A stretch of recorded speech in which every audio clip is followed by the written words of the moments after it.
தஞ்சை மாவட்டத்தின் பல்வேறு பகுதிகளில் மீண்டும் பரவலாக மழை பெய்து வருவதால் பொதுமக்களின் இயல்பு வாழ்க்கை முற்றிலும் பாதிக்கப்பட்டுள்ளது. இத்தொடர்பான கூடுதல் விவரங்களோடு இணைகிறார் செய்தியாளர் குருநாதன். குரு, விவரங்களை பதிவு செய்யலாம்.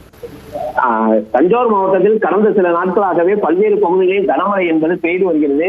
குறிப்பாக பிற்பகல் மற்றும் இரவு நேரங்களில் சுமார் 1 மணி நேரத்திற்கு மேலாக கனமழை என்பது கொட்டி தீர்த்து வருகிறது. இந்த கனமழை காரணமாக தாழ்வான பகுதிகளில் மழைநீர் வெள்ளம் போல் தேங்கியதால் வாகன ஓட்டிகள் பொதுமக்கள் மிகுந்த சிரமத்திற்கு ஆளாகி வருகின்றனர். தஞ்சாவூர் மாவட்டத்தை பொறுத்தவரை அதிகபட்சமாக பட்டுக்கோட்டையில் 48 மில்லிமீட்டரும், இதே போல் வெட்டிக்காட்டில் 42 மில்லிமீட்டரும், திருவிடைமருதூரில் 31 மில்லிமீட்டரும், கும்பகோணத்தில் 22 மில்லிமீட்டர் என சராசரியாக மாவட்டம் முழுவதும் 323 மில்லிமீட்டர் அளவிற்கு மழை பதிவாகியுள்ளது. அதாவது 32 சென்டிமீட்டருக்கு இந்த மழை என்பது தஞ்சாவூர் மாவட்டத்தில் கடந்த 24 மணி நேரத்தில் பதிவாகியுள்ளது. இந்த தொடர்ந்து பெய்து வரும் கனமழை காரணமாக தீபாவளி விற்பனை பெரிய அளவில் பாதிக்கப்பட்டுள்ளது. குறிப்பாக குறுவை சாகுபடி அறுவடை பணிகளும் வெகுவாக பாதிக்கப்பட்டுள்ளது.